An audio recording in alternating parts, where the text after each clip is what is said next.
Do you think it's an issue that people can come here with their kids and stay here when there are 60 registered sex offenders living here?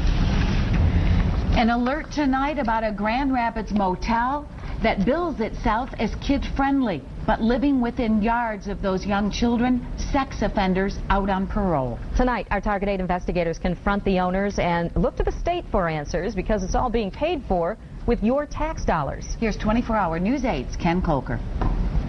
A woman staying with 3 children at this Wyoming motel was surprised to learn it was also home to 60 registered sex offenders and that the state pays the bill.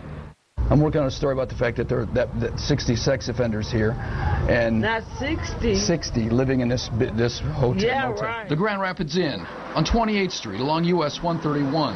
It features free USA Today, jacuzzi rooms, and kids stay free. Are there any amenities for kids, or? We have a game room. Okay. We have an outdoor pool. Okay. So it's like a kid-friendly sort of place to go? Oh yeah, we're even pet-friendly. A young mother who didn't want to appear on camera says she's staying there with her children, ages 3 to 12, because it's so cheap. She believes somebody should have told her about the other guests. Does that concern you? Yeah, I didn't know. How long have you I been? wasn't planning on staying here. The state sex offender registry shows many of the offenders live on the second floor, some directly above the mother of 3. The state pays the bill for most of the men, more than $18 a day, a total of perhaps $20,000 a month. Most are parolees, part of a state program to move them back into society. The state says the program is working.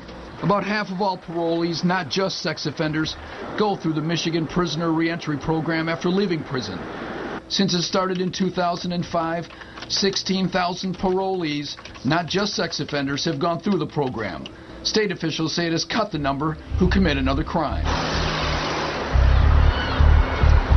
The Grand Rapids Inn illustrates the dilemma facing sex offenders. State law won't allow them to live near parks, schools, and playgrounds. It's a place for sex offenders that they live because in many cases they have no other place to live in our community.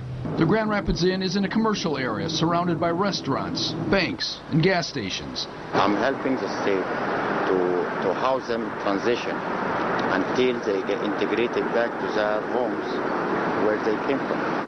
Most of the sex offenders wear GPS tethers, allowing the state to monitor their whereabouts. Wyoming police say they also keep track of each sex offender in the city, and those at the motel haven't led to a jump in crime.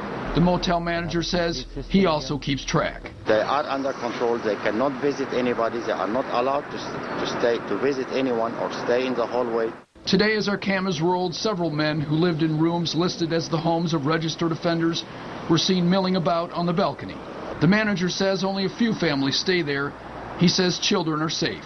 I don't have any problem, and they are not allowed to interact with anybody to begin with. In Wyoming, Ken Kolker, 24-hour News 8.